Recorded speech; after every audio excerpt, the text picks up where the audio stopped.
মুসলমানদেরকে গুজরাটের ভিতরে তারা শহীদ করে দিয়েছে, রক্ত জড়িয়েছে। এরা কারা করেছে? সংখ্যাগরিষ্ঠ হিন্দু। আর আমাদের দেশের নিরাপত্তার চাদরে সংখ্যালঘু হিন্দুরা অত্যন্ত আনন্দের সাথে বসবাস করে, ঠিক কিনা বলেন? মুসলিমরা যারা আছে এরা সকলেই যদি ঐক্যবদ্ধ থাকে, একই প্ল্যাটফর্মে থাকে, বেঈমানরা আক্রমণ তো দূরের কথা, আক্রমণ করার দুঃসাহস পাবে না, ঠিক কিনা বলেন? কিন্তু মুসলমানদের মধ্যে যারা সবচেয়ে বড় খনিজ পদার্থের অধিকারী, সবচেয়ে বড় নিয়ামতের অধিকারী, সৌদি, মিশর, কাতার এবং বিভিন্ন দেশ যেগুলো মুসলিম সাম্রাজ্য, এদের সাথে গোপনে গোপনে আমেরিকা লবিং করে পরামর্শ দিবেন। কোন জিনিসের সংরক্ষণ করা প্রয়োজন আছে বলেন তো দেখি? যেই জিনিসের মূল্য আছে তাকে সংরক্ষণ করতে হয়, ঠিক কিনা? যেই জিনিসের চোরের ভয় আছে, ডাকাতির ভয় আছে, তাকেই তো সংরক্ষণ করতে হয়। যেই জিনিসের মূল্য নেই সেটার কিন্তু সংরক্ষণের প্রয়োজন নেই, ঠিক কিনা? আল্লাহ পাক রব্বুল আলামিন আমাদেরকে ঈমান দান করেছেন। এই ঈমানের একটা দাম আছে। পৃথিবীর মধ্যে যত কিছুই বলেন না কেন, স্বর্ণ, রূপো, ডায়মন্ড, হীরা, মণি, মাণিক্য যাই বলেন, এই সব কিছুর চাইতেও সবচেয়ে বড় দামি জিনিস হলো ঈমান। এটার দাম বেশি হওয়ার কারণে এটার সংরক্ষণও নিজেদের রক্তের মাধ্যমে জীবন বিলীন করে হলে পারেও এই ঈমানকে রক্ষা করতে হয়, ঠিক কিনা? পৃথিবীর মধ্যে 700 কোটি মানুষের মধ্যে থেকে 200 কোটি মানুষ হলো কারো মুসলিম, আর বাকি সমস্ত মানুষগুলো হলো কার কাফের। পৃথিবীর মধ্যে 200 কোটি মানুষ তার ঈমানকে সংরক্ষণ করবে, আর বাকি 500 কোটি মানুষ তার বিরোধিতা করবে, ঠিক কিনা? আজকে ঈমানকে সংরক্ষণ করার জন্য ফিলিস্তিনের রক্ত ঝরাইতেছে। ঈমানকে সংরক্ষণ করার জন্য ভারতের মুসলিমরাও মাঝে মাঝে বেঈমানদের সাথে যুদ্ধ হয়, তাদের সাথে মারামারি হয়, রক্তপাত হয়, ঠিক কিনা? শুধুমাত্র কেবলমাত্র ঈমানকে রক্ষা করার জন্যই মানুষকে মাঝে মাঝে জীবন দিতে হয়, কারণ ঈমানের দাম সবচেয়ে বেশি, ঠিক কিনা? এই জন্য এটাকে হেফাজত করতে হয়, ঈমানকে হেফাজত করতে হয়, কোরআনকে হেফাজত করতে হয়। পৃথিবীর মধ্যে যত গ্রন্থ আছে সবচেয়ে দামি গ্রন্থ হল আল কোরআনুল কারীম। পৃথিবীর মধ্যে সর্বশ্রেষ্ঠ কিতাব। এটা সংরক্ষণের দায়িত্ব স্বয়ং আল্লাহ পাক নিয়েছেন। জানেন এর শত্রু সারা পৃথিবীর মানুষ, ঠিক কিনা? পৃথিবীতে যত কাফের, মুশরিক, বেঈমান আছে সকলেই এর শত্রু। বিধায় আল্লাহ পাক রব্বুল আলামিন শত্রুর হাত থেকে রক্ষা করার জন্য স্বয়ং আল্লাহ পাক রব্বুল আলামিন বলেন, কোরআনটা নাজিল করেছি আমি, রক্ষা করব আমি। আল্লাহু আকবার। হেফাজতের দায়িত্ব নিয়েছেন, কারণ আল্লাহ জানেন এটার দাম বেশি, বিদায় এটার শত্রুও বেশি। পৃথিবীর মধ্যে যত বেশি আক্রমণ করা হয়, সব কোরআনের বিপক্ষে আক্রমণ করা হয়, মুসলমানদের বিপক্ষে আক্রমণ করা হয়, অন্যান্য ধর্মাবলম্বীদেরকে আক্রমণ করা হয় না, কারণ তাদের তো দামই নাই, ঠিক কিনা? শুধুমাত্র কেবলমাত্র পৃথিবীর মধ্যে দামি জিনিস হলো ঈমান, আল কোরআনুল কারীম। এটার দাম বেশি হওয়ার কারণে পৃথিবীর মধ্যে কাফের, মুশরিকরা এটাকে সহ্য করতে পারে না, এটাকে নির্বাপিত করতে চায়। আর স্বয়ং আল্লাহ পাক রব্বুল আলামিন বলেন, এটাকে প্রজ্বলিত করার দায়িত্ব আমার, পূর্ণতা পৌঁছিয়ে দেওয়ার দায়িত্ব আমার। আল্লাহু আকবার বলেন। আল্লাহ পাক রব্বুল আলামিন কোরআনে কারীমের ভিতরে বলেন, ইউরিদুনা আন ইউতফিউ নূরাল্লাহি বিআফওয়াহিহিম وَيَأْبَى اللَّهُ إِلَّا أَن يُتِمَّ نُورَهُ وَلَوْ كَرِهَ الْكَافِرُونَ। আল্লাহ পাক রব্বুল আলামিন স্বয়ং কোরআনে হাকিমের আলো প্রজ্বলিত করেছেন সারা পৃথিবীর দিক বিদিক। উত্তর পূর্ব পশ্চিম দক্ষিণ সর্ব জায়গায় আল্লাহ পাক রব্বুল আলামিন কোরআনে কারীমকে তিনি সর্ব জায়গায় পৌঁছিয়ে দিবেন। যদিও কাফের মুশরিক না এটাকে প্রতিহত করতে চায়, নির্বাপিত করতে চায়, ফুৎকার দিয়ে এটাকে মাটির সাথে মিশিয়ে দিতে চায়, আল্লাহ পাক রব্বুল আলামিন বলেন তোমরা যতই অপছন্দ করো না কেন, কিন্তু এটাকে আমি পূর্ণতায় পৌঁছিয়ে দিব। আল্লাহু আকবার। এই জন্য এটার শত্রু সেই 1400 বছর আগেও ছিল, এখনো আছেই। যতদিন পর্যন্ত কোরআনে কারীম থাকবে এর শত্রু থাকবে, এর হেফাজতকারী স্বয়ং আল্লাহ পাক রব্বুল আলামিন জিম্মাদার হয়েছেন, নিজেই এটার হেফাজত করবে। ঠিক কিনা বলেন? যারা হেফাজতের দায়িত্ব পালন করবে, মাঝে মাঝে রক্তে তাদেরকে জমিনে রক্ত ঢেলে দিতে হবে, কিন্তু আল্লাহ পাক বলেন রক্ত ঢালবে তো জান্নাতে ঢুকবে। আল্লাহু আকবার।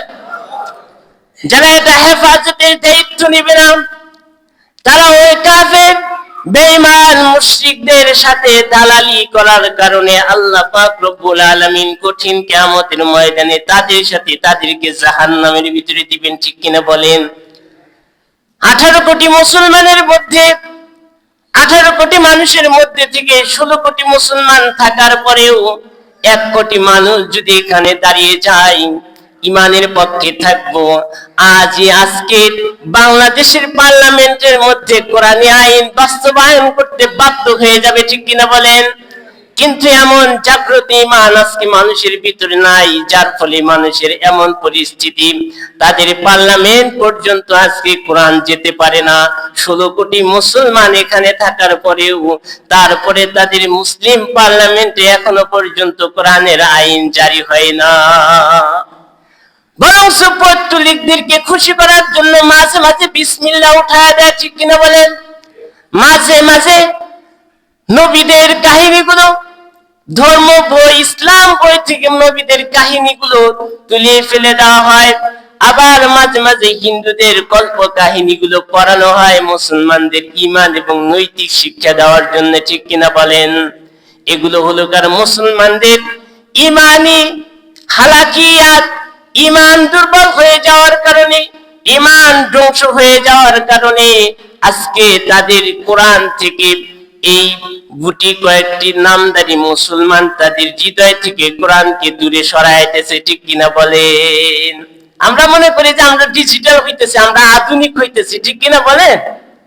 কিন্তু মনে রাখবেন, এইভাবে যারা আধুনিকতার নামে শুধু নামধারী মুসলমান হয়ে নিজেদের মন যা চায় তাই পালন করার জন্য, মাঠে ময়দানে পশ্চিমাদের মতো সাজার জন্য আর তাদের মতো চরিত্র গঠন করার জন্যই যারা এই হোলি খেলায় মেতে ওঠে, এদেরকে যারা সাপোর্ট করতে করতে করতে করতে মাথার উপর উঠায় দিবে, ওই সময় আল্লাহ পাক গজব ডালবে। নাউজুবিল্লাহ বলেন, গজব। কারণ আপনারা ইতিহাস জানেন, স্পেনে 711 খ্রিস্টাব্দে আল্লাহ পাক রব্বুল আলামিন স্পেনকে বিজয় দান করেছিলেন। স্পেনের বিজয় কিভাবে হয়? স্পেন 711 খ্রিস্টাব্দে তারেক বিন জিয়াদের নেতৃত্বে 12,000 সৈন্য নিয়ে স্পেনের দিকে রওনা করেন। সমুদ্রে যখন পার হতে লাগেন, সমুদ্রের যে জাহাজের ভিতরে ছিলেন, ক্লান্ত অবস্থায় তারেক বিন জিয়াদের চোখের ভিতরে তন্দ্রা ভাব চলে আসে। স্বপ্নের ভিতরে দেখেন বিশ্বনবী সাল্লাল্লাহু আলাইহি ওয়াসাল্লাম খোলাফায়ে রাশিদিনকে সাথে নিয়ে, সাহাবা আজমাইনদেরকে সাথে নিয়ে তীর তরবারি সাজ সজ্জায় হয়ে একেবারে তারেক বিন জিয়াদের সাথে আসতেছে। আল্লাহু আকবার। তারেক বিন জিয়াদ দেখতেছেন স্বপ্নের ভিতরে বিশ্বনবী সাল্লাল্লাহু আলাইহি ওয়াসাল্লাম বলেন, তারেক বিন জিয়াদ তুমি সামনে আগাইতে থাকো। আল্লাহু আকবার। এবং এভাবে বলতে বলতে বিশ্বনবী সহ সেই স্পেনের শহরের ভিতরে ঢুকে পড়লেন। আল্লাহু আকবার। তারেক বিন জিয়াদ ঘুম থেকে জাগ্রত হওয়ার লগে লগেই তিনি হেসে উঠলেন আর বলে দিলেন, সাথী সঙ্গীদেরকে আমাদের বিজয় হয়ে যাবে ইনশাআল্লাহ। আল্লাহু আকবার বলেন। তারেক বিন জিয়াদ যখন স্পেনের উপকূলে পৌঁছে গেলেন, সাথী সঙ্গীদেরকে বললেন জাহাজটা উপরে উঠাও। উঠানোর পরে বললেন আগুন ধরায় দাও, জ্বালিয়ে দাও। আজকে আমাদের সামনে রয়েছে শত্রু বাহিনী, পিছনে রয়েছে আমাদের সমুদ্র। ফাইনাল মাফার, তোমরা কোথায় পালাবা? হয়তোবা শত্রুকে তাদেরকে অপরাজিত করতে হবে, নইলে তোমাদেরকে শত্রুর আঘাতে শাহাদত বরণ করতে হবে। তোমাদের রাস্তা দুইটা, হয়তোবা শাহাদত বরণ করবা, নয়তোবা তোমরা বিজয় বেশি স্পেনে থাকবা। আল্লাহু আকবার। 12,000 সৈন্য নিয়ে তৎকালীন যুগে স্পেনের বাদশার 1 লক্ষ সৈন্যের সাথে যুদ্ধ করে তাদেরকে পরাজিত করে স্পেনের ভিতরে বিজয় নিয়ে আসেন, কালিমার পতাকা উড্ডীন করেন, আল্লাহু আকবার বলেন। সেই স্পেনের ভিতরে সকল ধর্ম শ্রেণীর মানুষকে তিনি থাকার জন্য ব্যবস্থা করে দিলেন। রাষ্ট্রীয় ফরমান অনুযায়ী যার যার ধর্ম সে পালন করবে, সুযোগ সুবিধা দিলেন। 800 বছর পর্যন্ত স্পেনের ভিতরে মুসলিম শাসকরা শাসন পরিচালনা কার্যকর করলেন, আল্লাহু আকবার। 800 বছর পরে ওই যে ভিতরে যে ইয়াহুদ নাসারা ছিল, তাদের চরিত্রগুলো দেখে দেখে তাদের নগ্নতাগুলো যখন আলিঙ্গন করতে শুরু করলো, নগ্নতাগুলো যখন তাদের দেহের ভিতরে এবং তাদের শরীরের ভিতরে যখন বাস্তবায়ন করা শুরু করলো, মহান আল্লাহ পাক রব্বুল আলামিন তাদের প্রতি গোস্ব হয়ে গেলেন, ঠিক কিনা বলেন? আজকে ফিলিস্তিনে যে নির্মম ভাবে হাজার হাজার শিশু নারীদেরকে হত্যা করা হচ্ছে, শাহাদত করা হচ্ছে, একমাত্র কারণ হলো কারণ এই ফিলিস্তিনের অধিবাসীরা এত মূল্যবান জায়গার ভিতরে থাকার পরেও তারা ইহুদি নাসারাদের মতো তাদের চালচলন। ফিলিস্তিনের মুসলমানদের শরীরের ভিতরে দেখবেন নারীরা তারা জিন্সের প্যান্ট পরেছে আর গেঞ্জি গায়ে দিয়ে তারা রাস্তায় নেমে পড়েছে, দেখবেন ইউটিউবে এখন দেখা যায়। তারা এত বড় মূল্যবান ভূখণ্ডের ভিতরে থাকার পরে ইয়াহুদ নাসারাদের মতো যখন সাজসজ্জায় সজ্জিত হয়েছে, আল্লাহ পাক রব্বুল আলামিন ইসরায়েলকে খেপায়া দিয়েছে, ঠিক কিনা বলে?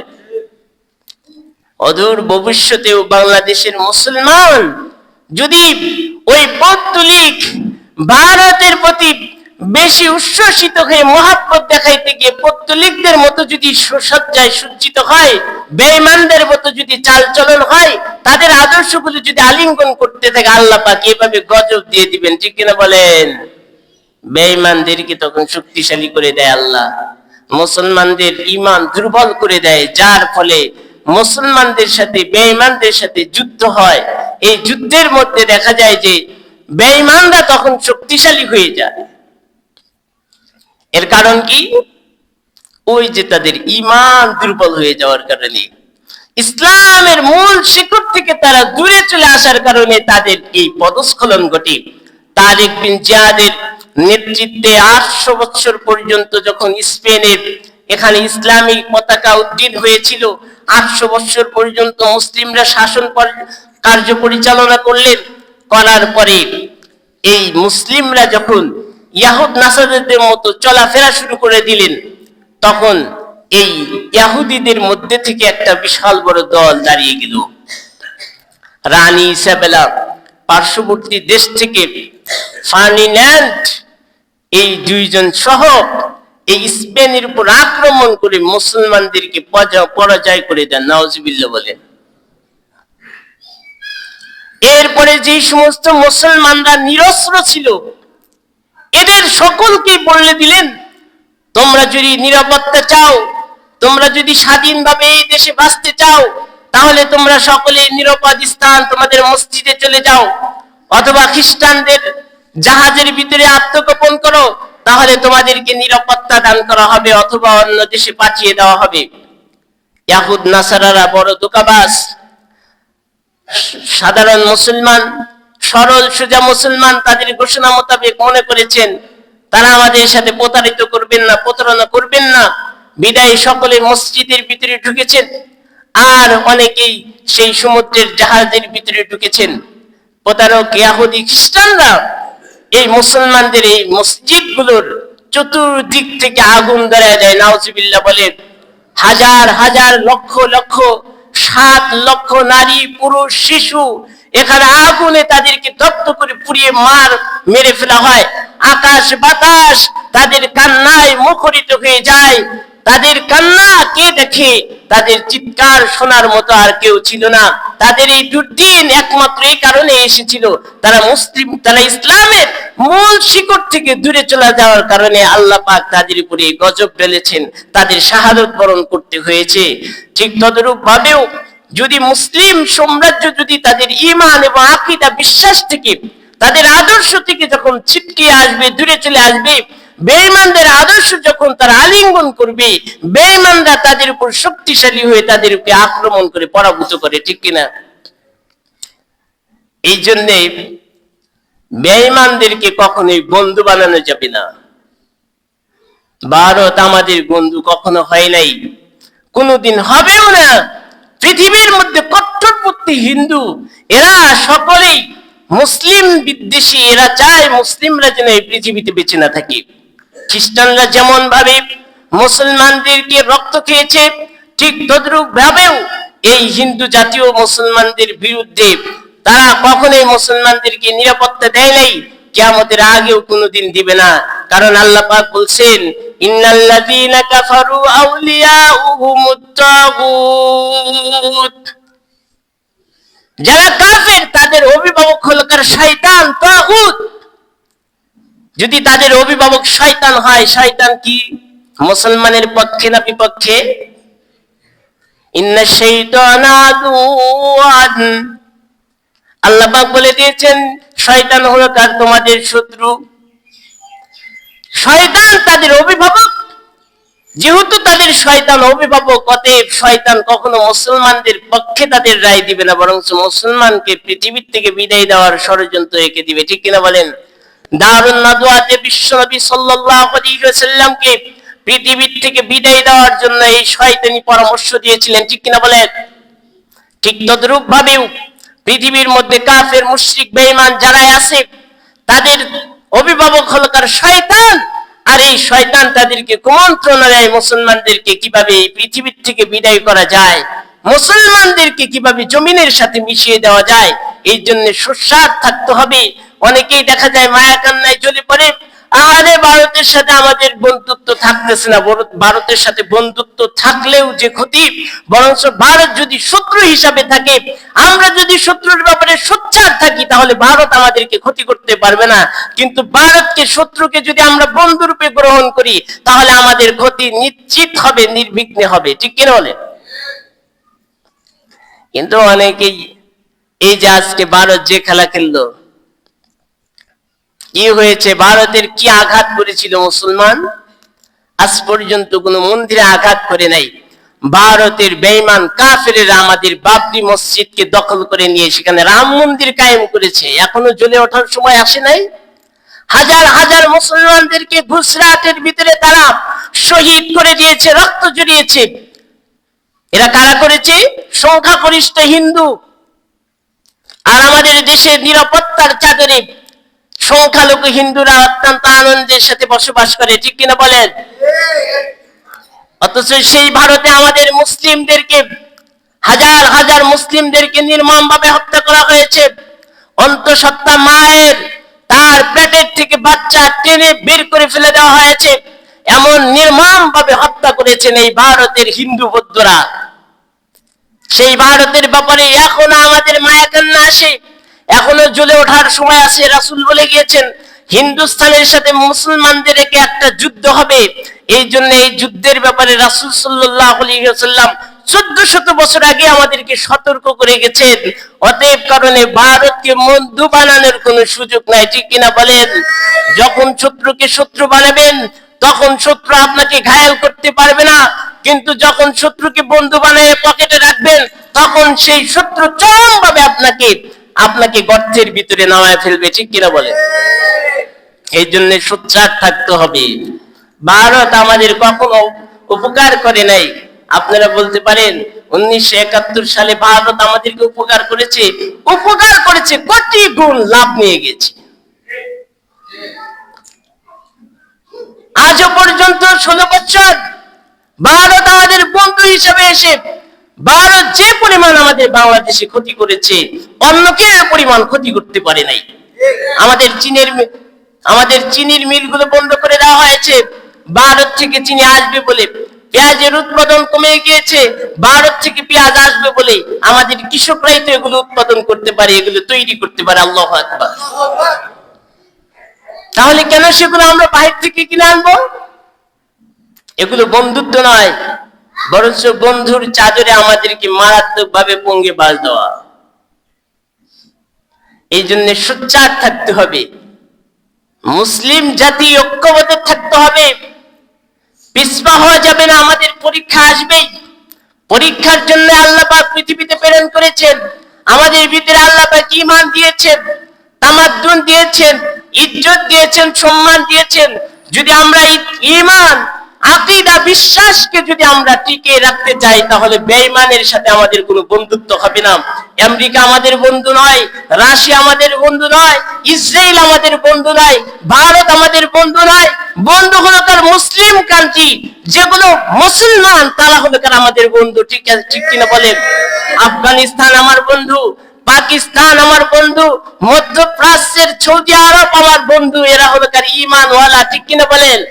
আজকে ঈমানওয়ালা থেকে আমরা দূরে সরিয়ে সব ইহুদ নাসারা আর বৌদ্ধ খ্রিস্টানদের পায়ে চুমু দেওয়া শুরু করে দিয়েছি, আর এরা লাথানো শুরু করে দিয়েছে। ঠিক কিনা বলেন? ফিলিস্তিনের হাজারো মুসলমানদেরকে হত্যা করা হলো, সেখানে জাতিসংঘ কই গিয়েছে বলেন? জাতিসংঘ কোথায়? হাজার হাজার নিরীহ শিশুদেরকে হত্যা করা হলো, এদের কি অপরাধ ছিল? এরা কি সন্ত্রাস? এরা কি জঙ্গি? এদের কি পারমাণবিক বোমা আছে? এদের কি মিসাইল আছে? এদের কেন হত্যা করা হলো? জাতিসংঘ তখন কোথায় পলাইছে? ঠিক কিনা বলেন? এগুলো বেঈমানের দল, এরা তালে ঠিক জাতে মাতাল। এই জন্যে এরা বন্ধু হতে পারে না, এরা শত্রু। আজকে যদি মুসলমান, মধ্যপ্রাচ্যের মুসলমানরা যদি এক থাকতো, বেঈমানদের কথা বলার সুযোগ ছিল না। কারণ পৃথিবীর মধ্যে সবচেয়ে বড় বড় খনিজ পদার্থ আল্লাহ পাক রব্বুল আলামিন মুসলমানদেরকে দান করে দিয়েছেন। সুবহানাল্লাহ বলেন। ওরা যে অস্ত্র তৈরি করেছে, অস্ত্র চালানোর যে মেডিসিন, তেল, গ্যাস, এগুলো আল্লাহ পাক সৌদিকে দান করেছেন। মধ্যপ্রাচ্যে সবচেয়ে বেশি দিয়েছেন। আল্লাহু আকবার বলেন। অস্ত্র বানাইলো কিন্তু তেল নাই, অস্ত্র চালাইতে পারবে না। মিসাইল বানাইছে কিন্তু তেল নেই, মিসাইল চলবে না। তারা যুদ্ধ বিমান তৈরি করেছে কিন্তু তেল নেই, যুদ্ধ বিমান চালাইতে পারবে না। অতএব মুসলমান যদি জাগ্রত হয়, তাদের খনিজ পদার্থের ব্যাপারে যদি সচেতন হয়, আর বেঈমানদের প্রবিভক্ত যদি ছেড়ে দেয়, বেঈমানরা পাও ধরতে বাধ্য হয়ে যাবে। আল্লাহু আকবার। ভারত কান্নাকাটি শুরু করে দিয়েছে, পেঁয়াজ নষ্ট হয়ে যাচ্ছে, আলু নষ্ট হয়ে যাচ্ছে, ভারতের জনগণ আন্দোলন শুরু করে দিয়েছে। আজকে বাংলাদেশ যদি আমাদের আলু পেঁয়াজ না নেয়, তাহলে আমরা না খেয়ে মরবো, পথের ভিখারি হয়ে গেছে। আল্লাহু আকবার। খেলা শুরু হয়ে গেছে। এই জন্য মুসলমানরা যদি ঐক্যবদ্ধ হয়, বেঈমানরা পাও ধরতে বাধ্য হবে। ঠিক কিনা বলেন? আল্লাহ আমাদেরকে কম দেয় নেই, আল্লাহ আমাদেরকে ঠকায় নেই। সবচেয়ে বড় বড় নিয়ামত সব আল্লাহ পাক মুসলমানদেরকে দিয়েছেন, আর বেঈমানদেরকে দিয়েছেন তাদের শত্রুতা, তাদের বিদ্বেষ। তারা জানে এই সম্পদগুলো আমাদেরকে ডাকাতি করে নিতে হবে। ঠিক কিনা বলেন? এই জন্য আমেরিকা চালাকি করতেছে, ফিলিস্তিনকে দখল করতে হবে, সিরিয়া ভূখণ্ড দখলে নিতে হবে। খনিজ পদার্থ আছে এখানে, এখানে গ্যাস আছে, তেল আছে, স্বর্ণ আছে। এগুলো দখল করার গোপন ষড়যন্ত্র হিসেবে সিরিয়াকে দখল করতে চায়, ফিলিস্তিনকে দখল করতে চায়, নিজেরা ফাঁকে থেকে ইসরায়েলকে লেলিয়ে দেয়। ঠিক কিনা বলেন? এগুলো বেঈমানের চাল। এরা এই সমস্ত কিছু দখল করে, আপনারা ভাবতেছেন ওরা তো আমাদেরকে বন্ধু বলে। আপনারা একটা শোনেন, একটা বনের ভিতরে 3টা প্রাণী বাস করে। এর মধ্যে 3টা প্রাণী হলো কার সাধারণ প্রাণী, আর একটা প্রাণী হলো কার হিংস্র প্রাণী, তার নাম হলো কার রয়্যাল বেঙ্গল টাইগার অথবা সিংহ, মনে করেন সিংহ, বনের রাজা সিংহ। আর বনের ভিতরে তিনটা প্রাণী বাস করে, মহিষ, গরু, ছাগল, তিনটা প্রাণী বাস করে। এখন সিংহ মামা দেখলে আমার তো ক্ষুধা পেয়েছে, এরা তিনজনে মিলে যদি এখন একত্রে যদি আমাকে আক্রমণ করে তাহলে বাঁচার উপায় নেই। অতএব এখানকার মধ্যে যে সবচেয়ে শক্তিশালী তার সাথে পরামর্শ করে নেওয়া উচিত, ওর সাথে একটু সম্পর্ক করা উচিত। মহিষ আর গরুর সাথে পরামর্শ করলেন, দেখো এই বনের ভিতরে তোমরা বাস করো, আমি তো একটা হিংস্র প্রজাতির একটা প্রাণী, আমি তোমাদেরকে নিরাপত্তা দিলাম, তোমরা আমার বন্ধু, তোমাদেরকে বড় ভালোবাসি, তোমাদের উপর আমি কখনো আক্রমণ করব না, কিন্তু আমার বড় ক্ষুধা পেয়েছে, ছাগলের ছানাটা আমি খেয়ে ফেলবো। ঠিক আছে, যেহেতু তুমি আমাদের বন্ধু আর তোমার যেহেতু এখন কষ্ট হচ্ছে, ঠিক আছে তুমি ছাগলকে খেয়ে নাও। ছাগলকে খেয়ে নিলেন। 2 দিন 3 দিন পর আবার ক্ষুধার বেগ হয়েছে। এবার সবচেয়ে বড় যেই শিংওয়ালা মহিষের সাথে পরামর্শ করলেন, দেখো বন্ধু, তুমি আমার চাইতে সবচেয়ে কলিজার বন্ধু, অন্তরের গভীরে তোমাকে জায়গা দিয়েছি, তোমার উপর কোন আক্রমণ আর ঝড় আর তুফান আসতে দিব না, আমি যতদিন বেঁচে থাকবো ততদিন আমি তোমার সাথেই থাকবো। অতএব গরুটার একটু খেয়ে ফেলি, তুমি জানি বাধা দাও না। পরের দিন গরুর উপর আক্রমণ করলেন, গরুকেও খেয়ে ফেললেন। 7 দিন পর্যন্ত যায়, 7 দিনের পরে ক্ষুধায় কাতর হয়ে যায়। এরপরে আর বড়টার সাথে কোনো পরামর্শের দরকার আছে? সরাসরি মহিষের উপর আক্রমণ করলেন। মহিষ ওই দিনকে চিৎকার করে আওয়াজ করে বলতেছেন, হায় হায়, যদি আজকে 3 জনে যদি ঐক্যবদ্ধ থাকতাম তাহলে হিংস্র প্রাণী সিংহর মতো একটা প্রাণী আমার উপর আক্রমণ করার দুঃসাহস দেখতো না, ঠিক কিনা বলেন?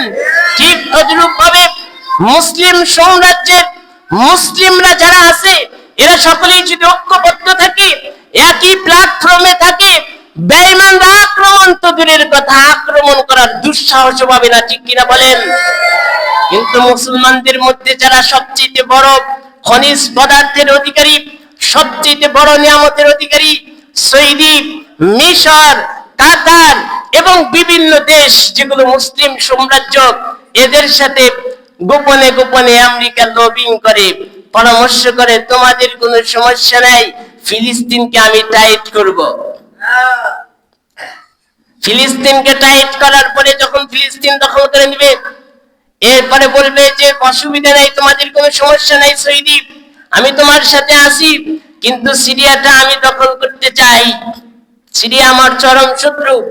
এইভাবে সিরিয়া, এরপরে ইরাক, এরপরে লেবানন, এইভাবে একে একে একে একে একে সৌদি সহ দখল করার ষড়যন্ত্র এবং পায়তারা চালিয়ে দিবে, ঠিক কিনা বলেন?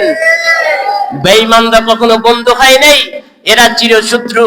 আল্লাহ পাক রব্বুল আলামিন প্রকাশ্যে বলে দিয়েছেন 1400 বছর আগে, ওয়ালান তারদাকাল ইয়াহুদু ওয়ালান নাসারা হাত্তা তাত্তাবিআ মিল্লাতাহুম। আল্লাহ পাক বলেন, শুনে রাখো, ইহুদ, নাসারা, খ্রিস্টান, এই বেঈমান কাফেররা কখনোই তোমাদের বন্ধু হতে পারে না, বরং তোমাদের সাথে বাপ দেখাইবে, বাপ দেখাইতে দেখাইতে এমন ভাবে তোমাদেরকে বাধ্য করবে। এখন যদি তোমরা ইহুদ এবং নাসারা ধর্ম গ্রহণ না করো তাহলে তোমাদেরকেও সাইজ করব। এটা আল্লাহ পাক রব্বুল আলামিন বলে দিয়েছেন। এই জন্য এরা কখনো বন্ধু হয় নাই। আল্লাহ পাক বলেন বন্ধু কোনোদিন হবেও না, এরা শত্রু তো শত্রুই, ঠিক কিনা বলে?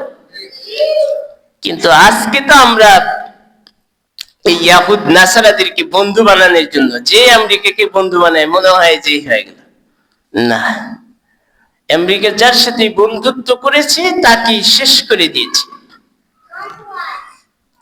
আর আমেরিকার বিরুদ্ধে যারা সোচ্চার হয়েছে তারা পৃথিবীর মধ্যে বড় একটি জাতি হিসাবে রূপান্তরিত হয়েছে, বিজয় হয়েছে। আল্লাহু আকবার বলেন।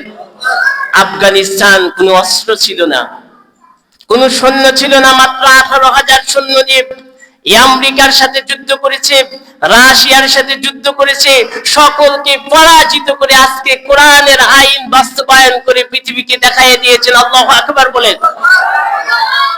মাত্র 18,000 সৈন্য, তালেবান 18,000 যুদ্ধ করেছে কার সাথে? আমেরিকার সাথে, যাদের নাকি সুপার পাওয়ার বলা হয়। কি নিয়ে যুদ্ধ করেছে? ঈমান নিয়ে যুদ্ধ করেছে, ইসলাম নিয়ে যুদ্ধ করেছে, কোরআন নিয়ে যুদ্ধ করার কারণে আল্লাহ পাক রব্বুল আলামিন 18,000-এর হাতের মধ্যে আল্লাহ পাক বিজয়ের মুকুট দিয়ে দিয়েছে। আল্লাহু আকবার। এই জন্য ঈমানকে ছিনিয়ে নেওয়ার জন্য কাফিররা মরিয়া হয়ে থাকবে কিয়ামত পর্যন্ত। আর মুসলিম যদি জাগ্রত হয় ঈমান নিয়ে, 12,000 সামনে আগাইছে, স্পেনের ভিতরে 1 লক্ষের বিরুদ্ধে আল্লাহ পাক বিজয় দান করে দিয়েছেন। সুবহানাল্লাহ।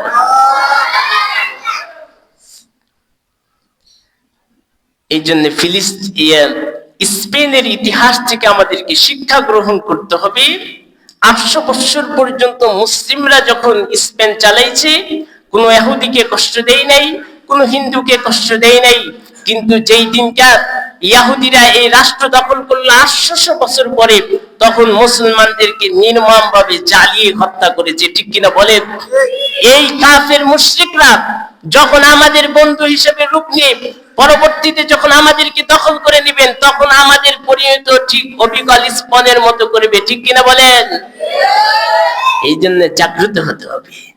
আজই সুযোগ আছে। আপনারা যদি জাগ্রত না হন, আপনারা যদি সজাগ না হন, পরবর্তীতে আমাদের পরিণতি কিন্তু হুবহু ফিলিস্তিনের মতো হবে। ফিলিস্তিনিরা ভাবে নাই, মনে করেছে ইসরায়েলকে জায়গা দিলাম, একবার দিয়ে দেয়, কিছু বিক্রি করে, আবার কিছু বিক্রি করে, বিক্রি করতে করতে করতে করতে এক পর্যায়ে ইসরায়েল এখন বলতেছে ফিলিস্তিনের ভূখণ্ড আমার, এখন তোমরা বেরিয়ে যাও। বেঈমানদের চরিত্র হলো এরকম, বন্ধু রূপ নিয়ে আসবে, পরবর্তীতে যখন ওদের শক্তি হয়ে যাবে তখন ওরা শত্রু রূপ প্রকাশ করে দিবে। ঠিক কিনা বলেন? এই জন্য সম্মানিত সুধী, আমাদেরকে জাগ্রত থাকতে হবে। বলতে পারেন আমরা মুমিনপুরের মুসলমান, আমরা আর কি জাগ্রত হব? আমরা জাগ্রত হলে দেখে কে, বা জাগ্রত না হলেই বা দেখে কে? সকলকে এইভাবে জাগ্রত হলে, এই মুমিনপুরে যদি জাগ্রত হয়, আলমনগর জাগ্রত হয়, এইভাবেই জাগ্রত হতে হতে হতে হতে পুরা দেশ বিজয় লাভ করে। ঠিক কিনা বলে? কিন্তু সবাই যদি ঘুমিয়ে পড়ে, রাজধানীর মানুষ ঘুমিয়ে পড়লো, পরবর্তী রাজধানী ঘুমিয়ে পড়লো, গাজীপুর ঘুমিয়ে পড়লো, এভাবে যদি সবাই ঘুমিয়ে পড়ে, পরবর্তী কাফেররা আমাদের মাথার উপরে এসে আমাদের রক্ত জড়াবে। ঠিক কিনা বলেন? তখন আফসোস হবে, আমি এখন কি করব? আমার নাই অস্ত্র, আমার নাই লোক, আমার নাই সৈন্য, আমার নাই কোনো ক্ষমতা, এখন আমার কি? বলে ওদের সাথে যা করবে বলতে বলে তাই বলতে পারতো। নাউজুবিল্লাহ বলেন। ওরা যা বলতে বলে বলা যাবে? ঈমান থাকবে না যাবে? এই জন্য সজাগ থাকতে হবে। আপনি একজন নাগরিক, আপনি মুমিনপুর আছেন, আপনার ক্ষমতা শুধু মুমিনপুরে নয়, আপনার ক্ষমতা চলবে সারা বিশ্বে। ঠিক কিনা বলেন? আমরা ভাবতে পারি কিভাবে আমার ক্ষমতা হবে?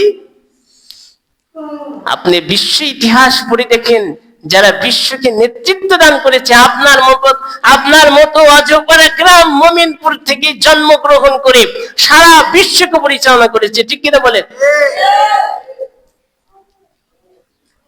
এই জন্য সুপার পাওয়ার হওয়ার জন্য শহরে বাস করতে হয় না, গ্রামের ছাত্রের মাধ্যমে তার প্রতিভা, তার যোগ্যতা, তার ক্ষমতার মাধ্যমেই কিন্তু পুরা দেশকে বিজয় করা যায়। আল্লাহ পাক রব্বুল আলামিন তার একটা এক্সাম্পল হিসেবে দেখাই। ডক্টর ইউনূস, তিনি কিন্তু বাংলাদেশের একজন নাগরিক, কিন্তু তাকে সারা বিশ্ব তাকে চেনে তার যোগ্যতার কারণে। কিসের কারণে? তার যোগ্যতার কারণে। বেঈমানরাও তাকে চেনে, তাকে দেখলে দাঁড়িয়ে যায়। ডক্টর ইউনূস সে যদি একজন খাঁটি মুসলমানের সন্তান হয়, আর সে যদি কোরআনকে লালন করে, সে যদি বলে সারা বিশ্বের ভিতরে আমি আমার কোরআনকে প্রতিষ্ঠা করব, তিনি যদি এই বিবেক নিয়ে যদি কাজ করে, সারা বিশ্বের ভিতরে কোরআনের বাতি জ্বালিয়ে দিতে পারবে। আল্লাহু আকবার। আমরা দোয়া করি আল্লাহ যেন ওনার সৃজনশীলতার ভিতরে আল্লাহ পাক যেন কোন কোরআন প্রতিষ্ঠা করার জন্য তার সদা জাগ্রত থেকে কোরআন নিয়ে কাজ করার তৌফিক দান করে দেন। আল্লাহু আকবার। আল্লাহ যেন কবুল করে দেন, কারণ সম্ভব অসম্ভব কিছুই নেই। আপনিও জাগ্রত হন, আপনিও চেষ্টা করেন মোল্লা আমরার মতো আফগানিস্তান যেভাবে পরিচালিত হচ্ছে, আপনিও একদিন এভাবে একজন ওমর হিসাবে তৈরি হয়ে যাবেন। আফগান যেমন চলতেছে কোরআনের আইনে, আপনি যদি তৈরি হন, আপনার মাধ্যমে চলবে সারা বিশ্ব। ঠিক কিনা বলেন? এই জন্য সেই স্পৃহা থাকতে হবে, সেই উদ্যম থাকতে হবে, সেই প্রতিভা থাকতে হবে, সেই ইচ্ছা থাকতে হবে। আল্লাহ পাক রব্বুল আলামিন আমাদের ঈমানকে আরো মজবুত করে দিক এবং আমাদেরকে স্পৃহা রাখার তৌফিক দান করুক। সারা বিশ্বের ভিতরে কোরআনের আইন বাস্তবায়ন হবে, এমন ইচ্ছা এবং মনোভাব তৈরি করার জন্য আমাদেরকে চেষ্টা করতে হবে। বিজয় দান করার মালিক কে বলেন তো দেখি?